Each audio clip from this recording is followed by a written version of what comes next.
aujourd'hui je te parle des livres sur lesquels je fangirl complètement depuis ce début 2023. Tout d'abord, le dernier livre que j'ai lu en 2022, donc on va l'inclure dedans, c'est Ila, le réveil des sorcières de Yuna Vicentin, qui est déjà qui est déjà donc une personne super intéressante, que je vous invite à suivre sur les réseaux, qui a écrit également Une autre école est possible, qui est plutôt un essai.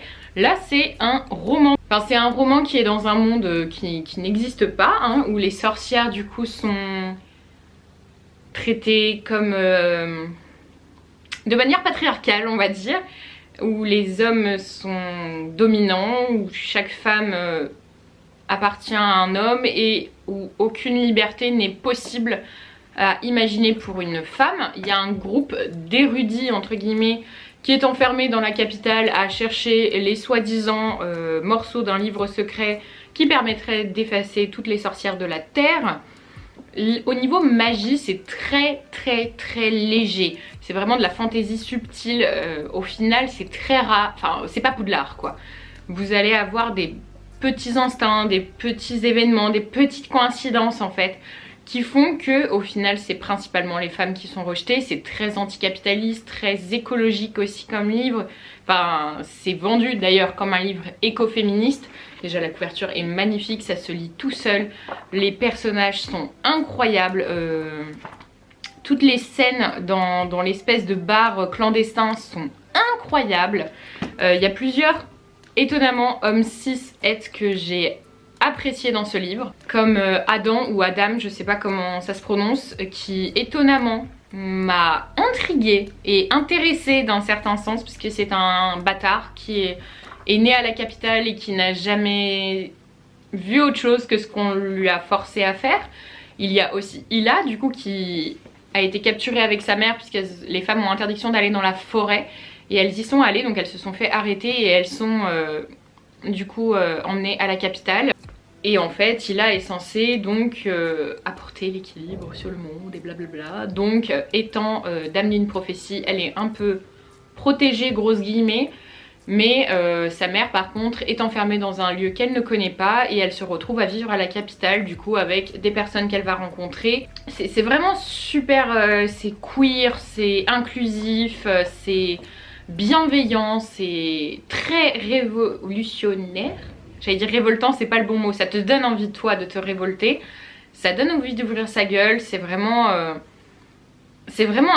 à la fois très doux et très fort en même temps. Il y a des personnages hyper différents, il y a toute l'amitié à mi-mour naissante avec une autre jeune femme, il y a vraiment pareil avec certains hommes. Il y a le personnage de Sam, un petit enfant qui fabrique des poupées, qui est mais ultra attachant, genre vraiment attachant de ouf. Il y a vraiment toute cette ambiance, cette famille que tu choisis, etc. Il y a ceux qui viennent du Nord, considérés comme des hommes sauvages. Il y a les femmes, donc presque c'est caricatural, tu vois, qui sont vues comme le péché, comme le mal, comme des femmes incapables comme des êtres incapables, pardon, de se maintenir. Donc il faut les cloisonner, tu vois, pour réussir à les contrôler. Enfin vraiment, c'est très dénonciateur, sans dire des grandes lignes genre bouh faut être écologique, bouh faut être féministe, bouh abat le patriarcat. C'est subtil de ouf et il y a une révolte qui se met en place et qui est apportée incroyablement bien. Et alors c'est aux éditions Kiwi, c'est la première fois que je lis un livre des éditions Kiwi. La couverture est incroyable, la qualité est dingue, donc vraiment je vous conseille cette maison d'édition si vous en avez jamais lu. J'avais été voir à la librairie Le Fayet à Rennes l'intervention de Yuna Vicentin du coup à propos de ce livre et c'était ultra intéressant. C'est vraiment un livre qu'elle a réécrit plein de fois avant d'arriver à cette version-ci et du coup c'était vraiment très riche et ça donne encore plus envie de le lire. Moi je le vends encore moins bien qu'elle parce qu'au final en fait il y a trop d'infos. Tous les personnages féminins sont différents. Daphné est parfaite, Maggie est parfaite, enfin il y a vraiment il y a de la représentativité sans tomber dans les clichés, tu sais, de ces auteurs et autrices qui essayent de mettre des quotas pour éviter qu'on leur tombe sur la gueule. C'est vraiment, tout est bien représenté, tout les minorités sont bien représentées, enfin celles qui sont présentes sont bien représentées. On ne fait pas de coming out forcé, il n'y a pas de tout ça. Par contre il y a de la torture animale, alors qui est dénoncée bien évidemment, donc ça rentre dans les trigger warnings, tout comme les violences sexistes. Violences sexuelles également, la torture, le meurtre, pardon, excusez-moi. La maltraitance et le déséquilibre parental, familial. Il y a toutes ces choses là qui sont traitées dedans, donc ça peut être un récit assez dur à lire pour certains et certaines. Pour moi ça n'a pas été le cas, vraiment aucun passage m'a trigger et vraiment je l'ai trouvé et à la fois doux, poétique, inspirant et en même temps fort. Ça te donne envie de niquer des mères en fait, ça te donne envie de dire merde au patriarcat, ça donne envie de tout ça. Même si t'es déjà dans tout ça, bah, ça fait du bien de lire un roman qui dégueule de tout ça, qui transpire de tout ça, sans que ce soit un manifeste ou un essai écoféministe. C'est juste une histoire romancée et qui t'inspire tout ça de manière ultra subtile et ultra forte. Je crois que je me répète mais vraiment son style d'écriture est incroyable. Au tout début je me suis dit ah j'accroche pas trop tu sais, et en fait il fallait juste le temps que j'appréhende parce que c'est un style d'écriture que j'avais jamais vu nulle part ailleurs, donc c'est un style assez particulier qu'elle a. Et en fait une fois que tu te détaches de ça, en fait c'est comme tout en fait, la différence ça fait peur. Et ben en fait j'avais jamais lu une personne qui écrivait comme Yuna et j'ai pas accroché au début et en fait passé 20 pages je l'ai bouffé en 3 jours littéralement. C'est vraiment beau, c'est beau, ça appelle aux communautés pour faire force face à l'oppression, c'est intelligent, vraiment c'est un récit intelligent. Et alors là préparez-vous au pamphlet parce que je vais vous parler de 3 livres de Jo Riley Black. Donc il n'y en a qu'un seul que j'ai en format papier, les 2 autres je les ai en e-pub sur ma tablette. Donc il y a Mémoire de Tyrgoth ou de Tyrgoth, je n'arriverai jamais à le prononcer en anglais, mon anglais étant complètement rouillé. Donc j'ai le tome 1 en papier et j'ai le tome 2 du coup sur ma tablette. Donc celui-ci c'est parce qu'elle se débarrassait de ses derniers ouvrages parce qu'elle n'est plus éditée là-bas, donc elle cherche une maison d'édition actuellement. Et le deuxième je lui ai acheté en e-pub du coup pour aller sur ma tablette. Et vraiment parce que je voulais la suite, c'est vraiment incroyable, c'est l'histoire de Jenny qui vit à Londres et qui au final était en coloc avec un garçon qui s'appelle Jack et elle va se rendre compte qu'elle a des pouvoirs à un moment donné et qu'il y a la magie dans ce monde. Il s'avère qu'elle va être accueillie, coucou Gotham, par les Tyrgoth dans un espèce de repères souterrains où ils vivent en fait ensemble et ils développent tous des dons, il y a une hiérarchie à l'intérieur de tout ça, enfin tout l'univers est hyper bien construit. Et à l'inverse tu as les XX, très dur à dire, HYKXIS, qui sont entre guillemets les méchants. Et vraiment c'est un peu toute la question d'être d'être à la surface malgré eux, ces méchants qui font des meurtres, des assassinats etc, qui ont des pouvoirs similaires voire différents, enfin vraiment c'est hyper intéressant. Et alors la fin du tome 1, je m'y attendais pas, il y a vraiment une magie nouvelle que moi je n'ai jamais lue dans aucun roman fantastique.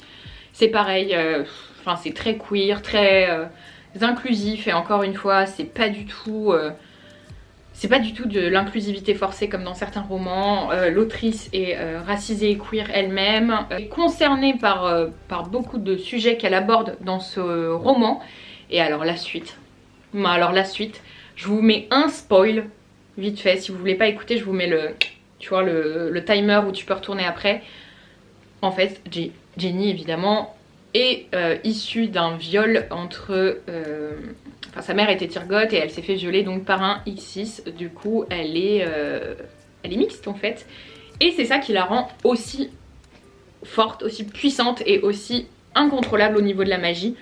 Donc c'est hyper intéressant parce que il va y avoir la question du viol qui va être traitée, donc attention bien sûr, un trigger warning à toutes les personnes que ça peut blesser. Il y a de la violence physique aussi, de la violence sexuelle, il y a du sexisme également, donc voilà, faites attention à tout ça si vous êtes sensible à ces sujets là.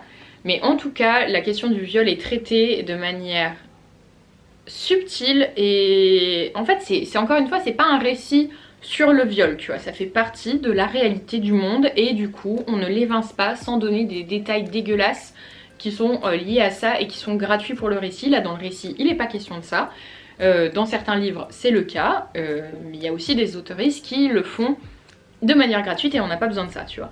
Là encore une fois c'est une autrice pardon, qui est incroyable, enfin genre tous les personnages sont hyper bien pensés, l'univers construit est incroyable, enfin moi je veux le voir en film ou en série quoi, genre vraiment je comprends pas qu'elle ait pas retrouvé pardon, une maison d'édition en 15 secondes parce que les 2 tomes sont incroyables et je ne veux que lire le 3e qui est en cours d'écriture. Je sais que ça frustre certaines personnes de commencer des séries qui ne sont pas encore terminées, mais en tout cas si vous voulez lui apporter du soutien, ses livres sont vraiment incroyables. Elle a aussi écrit une romance, il me semble, qui s'appelle Nos larmes sous la mer, mais j'ai peur de dire une bêtise. Et on ne va pas s'arrêter là parce que madame a un talent incroyable. Donc là, il y a littéralement mon coup de cœur 2023, number one. Franchement, je me demande s'il rentre pas dans le top 10 de mes livres préférés. Anciennement, il s'appelait Lament Lake. Maintenant, c'est Toutes ces autres nuits dans l'ombre. Donc toujours de Joe Riley Black. Je ne sais pas par où commencer, je l'ai bouffé en 3 jours, je le lisais au bureau et j'ai même été frustrée de ne pas le ramener chez moi le soir pour le terminer pour te dire. Alors pour les triggers là il y en a beaucoup, c'est un livre, alors attendez j'enlève mes godasses, c'est un roman qui est très cru, très vulgaire, très... c'est pas gratuit hein, mais tu sais dans la formulation c'est très trash, c'est beaucoup de triggers sur le suicide, le viol, la violence physique, la dépression, le suicide, la drogue, les TCA également, enfin tous ces sujets-là. Et alors pour être totalement transparente avec vous, moi ce sont des sujets qui me triggerent énormément. Tout ce qui est drogue, teuf, alcool à outrance, etc., drogue dure. Je ne juge absolument pas les personnes qui le font, mais c'est un milieu que moi j'évite au maximum parce que j'ai un passif qui fait que je ne suis pas capable d'être dans cet environnement là.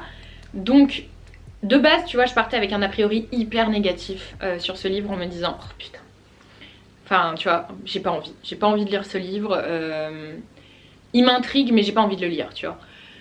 Et en même temps je l'avais, enfin en fait elle cherchait des chroniqueurs et des chroniqueuses et en fait je me suis dit bah oui pourquoi pas tu vois. En fait moi je prends les romans des fois un peu au pif parce que justement j'aime bien ne pas avoir à choisir mes romans des fois parce que justement je découvre des choses et je sors de ma zone de confort. Donc au début je me suis dit putain ça va parler de tout un groupe de gens qui font la teuf en permanence et il va y avoir beaucoup de scènes de sexe très explicites, beaucoup de scènes de drogue etc. qui moi vont me trigger de ouf et je vais pas apprécier ma lecture en fait, je vais pas apprécier du tout. Et en plus le personnage principal qui s'appelle Maisie, j'en ai connu une dans ma vie et je n'ai pas réussi à la faire entrer dans ma vie à cause de tout ça parce que je n'arrive pas tout simplement à être en contact avec ce milieu parce que moi personnellement je m'en fous complètement de ce que les gens font mais autour de moi je me sens... Enfin bref, ça me trigger pour des raisons personnelles. Voilà. Et donc le livre est découpé en 3 parties et la partie 1 du coup se concentre beaucoup sur Maisie du coup qui est une adolescente qui va bientôt fêter ses 18 ans, qui a un père qui s'est barré bien évidemment et une mère qui est complètement absente, c'est-à-dire qu'elle est en dépression depuis que son père, que son conjoint l'a quittée, qui fume, qui boit, qui attend littéralement la mort dans son lit. Et du coup tu as Maisie qui est en dépression, qui a déjà des troubles du comportement alimentaire, qui a des problématiques un peu avec la... Mon chat m'a fait peur. Qui a des problématiques avec l'alcool, la gestion de la drogue, de la colère, des émotions, etc. Enfin c'est typiquement le genre de personne qui quand elle consomme tu ne sais pas comment elle va réagir. Elle est très dans l'autodestruction. Ah oui il y a aussi un trigger sur les scarifications d'ailleurs à propos de ça. Et qui va un peu se sentir vivante que quand elle sera sous substance illicite ou en train de pratiquer des activités sexuelles etc. Enfin voilà, donc c'est quand même un livre très dur à lire. Là pour le coup on rentre vraiment dans quelque chose de hardcore si t'es pas prêt, pour moi en tout cas. Et du coup voilà, je suis partie donc avec ce début de speech où je me suis dit putain ça va vraiment pas le faire. Et j'ai bouffé la partie 1. Tous les personnages sont hyper différents, encore une fois c'est très queer, c'est très inclusif, tout est normalisé sur ces questions là, la vie est ce qu'elle est et la vie est une pute des fois comme on dit si bien. Et là en l'occurrence c'est l'histoire de gens qui sont tous un petit peu cassés pour différentes raisons et on va suivre ce groupe de potes dans tout ça et après il y a une partie 2 qui est un peu plus centrée sur deux des personnages qui vont évoluer de manière un peu différente mais qui vont essayer d'évoluer ensemble dans la même direction, et une partie 3 qui suite à un drame va être très centrée encore plus sur les liens de ce groupe. Et vraiment tout est incroyablement intelligemment bien écrit. La plume, Gotham tes griffes, la plume de Joe Riley Black est incroyable. Genre vraiment, autant déjà je le disais pour Mémoire de Tirgoth, mais alors ce livre il m'a foutu une baffe ultime dans la gueule. Je l'ai trouvé fascinant. Moi qui étais donc pleine de préjugés, pleine de triggers personnels, etc. Je me suis retrouvée à avoir beaucoup d'empathie pour les personnages parce que le livre, sa façon d'écrire est à la fois bourrée de bienveillance et à la fois très très fort et réaliste et réel. Et du coup tu partages le quotidien de ce groupe en fait et c'est ultra puissant. Genre quand j'ai fini le livre je me suis dit putain faut que je leur dise au revoir, tu vois, genre comme une série mais qui dure 20 saisons où tu t'attaches aux gens et que t'as pas envie que ça se finisse. Bah là ça m'a fait ça mais juste avec 300 pages tu vois. Genre vraiment j'en voulais encore, je voulais continuer d'être avec eux, je voulais encore continuer de les soutenir. Alors que moi, dans la vie je suis un peu une connasse sur ces sujets là. J'ai énormément d'empathie avec mes proches, je suis très proche de mon groupe d'amis etc. Mais je n'arrive pas à m'ouvrir aux personnes qui consomment beaucoup de drogue, aux personnes trop détruites, parce que c'est mon moyen d'autoprotection. Et du coup je le fuis même dans la fiction, c'est-à-dire que je ne regarde pas de films qui traitent de la drogue, je ne regarde pas, je ne lis pas de livres sur le sujet, ça me trigger de ouf. Et je suis très heureuse d'avoir lu ce livre parce qu'il m'a fait du bien. Il m'a fait tomber des barrières sur certains sujets qui chez moi bloquaient, mais qui bloquent. Quand je te dis bloque, genre mon copain quand je lui ai dit que j'avais lu ça il m'a dit what? Et quand je lui ai dit que j'avais aimé, genre il était chaud. C'est littéralement un vrai problème pour moi tous ces sujets là. Et tout est très très très très bien traité, rien n'est gratuit, il n'y a pas de scène hardcore pour avoir des scènes hardcore, c'est la réalité de ces gens dans ce trou paumé, dans cette ville de merde où ils n'ont pas leur place, où on ne leur donne pas de place parce que la société n'est pas adaptée aux personnes qui sont détruites par les pas de chance de la vie et qui essayent de survivre dans tout ça et qui font le choix de survivre et des fois en groupe, et le collectif fait tout. Encore une fois, être seul c'est la pire des choses et des fois même être en groupe fait que tu te sens seul. Et dans ce groupe il y a une force incroyable où tout le monde se sent incroyablement seul et en même temps ils forment une famille magnifique. Et le livre en fait tu pourrais pas le résumer en fait parce qu'il n'y a pas un début, une fin, enfin tu vois, c'est une tranche de vie avec ces gens. Et c'est plein de beaux moments malgré la dureté du récit. Enfin vraiment, j'ai envoyé un message direct à l'autrice parce que je voulais la remercier parce que vraiment ça m'a fait du bien. Ça m'a fait du bien, moi qui suis hyper fermée, hyper réfractaire à beaucoup de choses pour me protéger. J'ai enfin réussi à faire tomber une de mes barrières au niveau des trigger warnings et j'en suis mais ultra reconnaissante. Je conseille pas ce livre à tout le monde, il est très dur mais il est à la fois criant de vérité et plein d'empathie et de bienveillance et vraiment je ne peux que vous le recommander si vous êtes pas trigger par tous les sujets qui sont abordés dedans parce qu'en effet c'est un livre très dur à lire quand même. Donc voilà, faut être prévenu. Elle le prévient, hein. De toute façon elle le dit hein, au début de son récit, c'est inscrit sur le livre qu'il y a beaucoup de trigger warning. Là pour le coup Mémoire de Tirgoth tu vois c'est plus léger même s'il y a des thématiques lourdes abordées dedans. Là c'est vraiment, on part dans du sombre tu vois. Mais ça en fait pas du tout un mauvais livre, au contraire je pense vraiment que c'est... Enfin en fait rien que d'en parler j'ai envie de pleurer, c'est assez ouf. parce que vraiment il m'a émue. Il m'a pas fait pleurer, genre j'ai pas pleuré pour les personnages et tout, mais pour tout ce que ça représente pour moi, tout ce que ça représente pour énormément de gens. Ce récit, il est presque nécessaire, il relève presque du témoignage tellement il est juste dans tous les mots, juste dans toutes les épreuves, juste dans toutes les étapes. Tu te reconnais, si toi aussi tu reconnais ces gens, tu sais qu'on le regarde, tu sais qu'il s'est passé quelque chose dans leur vie, tu vois. Et bah ce livre, il est peut-être pour toi, il peut te faire du bien, il peut te faire te sentir moins seul. Et en tout cas pour moi ça a été le cas. Donc faites attention à vous, prenez soin de vous, entourez-vous des bonnes personnes et ouais, la vie des fois elle est pourrie. Mais il y a des choses cool qui se passent. Et par exemple lire ce livre, en tout cas moi c'est une des choses cool qui m'est arrivée en 2023. Et on finit mon fangirling 2023, enfin début 2023. Alors j'ai sorti, oh là là mais attendez, vous êtes un peu sur le bord de, voilà, de la chaise. J'ai sorti le t-shirt adéquat, mais qui manque Rose McGowan dessus. Alors pour ceux qui ne savent pas, du coup c'est l'actrice de Paige dans Charmed, qui est arrivée donc en cours de série après le décès de Feu Prue, ici Shannon Doherty dans la série. Bon, elle n'a pas fait que ça de sa vie, hein, bien évidemment, mais elle a écrit ce livre qui s'appelle Brave en anglais et qui s'appelle Debout en français, que je voulais lire depuis très longtemps. Mon copain me l'a offert à Noël, j'étais ravie. Alors pareil, beaucoup de trigger warning sur la drogue, l'alcool, le viol, les violences sexistes, sexuelles, les violences psychologiques, physiques, les TCA également, les idées noires, enfin bref, beaucoup de choses. Et en fait cette meuf, putain mais cette meuf quoi, moi elle m'inspirait déjà énormément, je la suis sur les réseaux depuis des années parce qu'elle mène des combats féministes très forts et en fait c'est incroyable la vie qu'elle a eue, enfin c'est hyper inspirant. C'est, alors attendez parce que vous êtes, je sais pas pourquoi il y a ce putain de truc beige là, je suis désolée. Vas-y ça me saoule, je sais pas, ah voilà.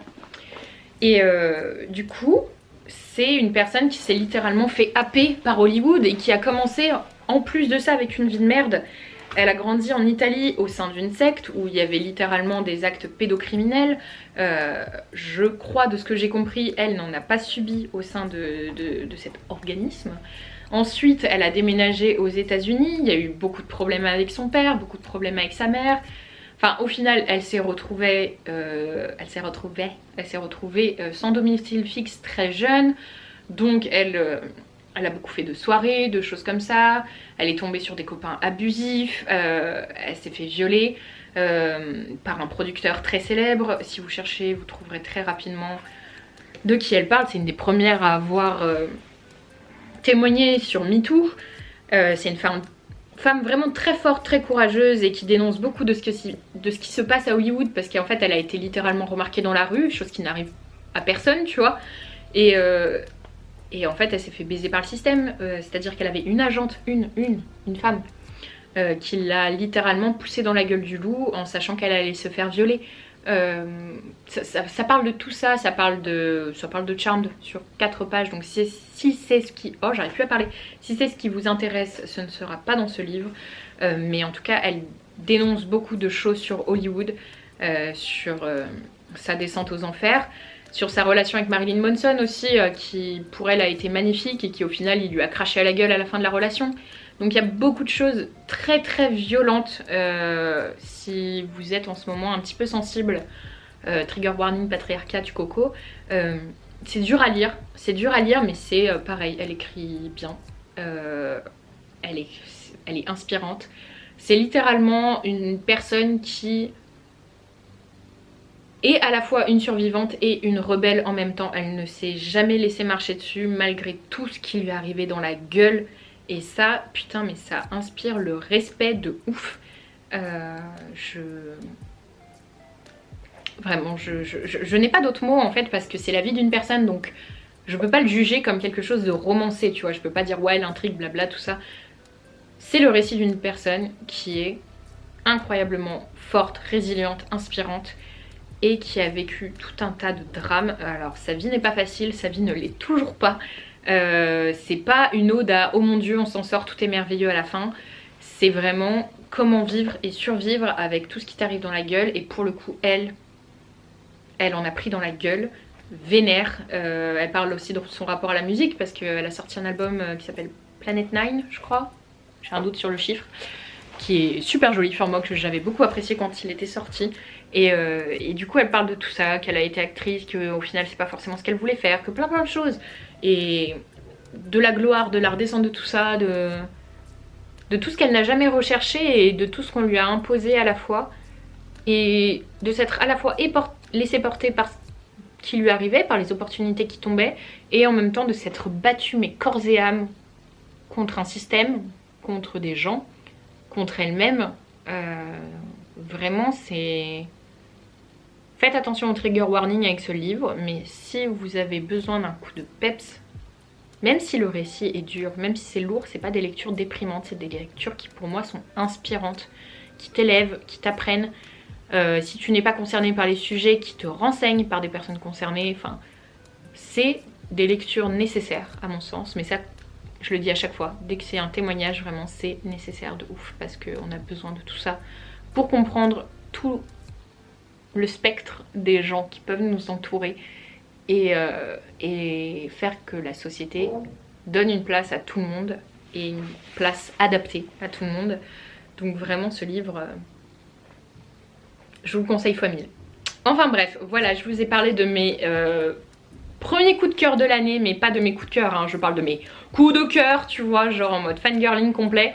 J'ai adoré. Voilà, je suis à fond dans la lecture en ce moment et vraiment je lis que des choses incroyables, donc vraiment j'ai envie de dire merci à ces autrices parce qu'elles me font...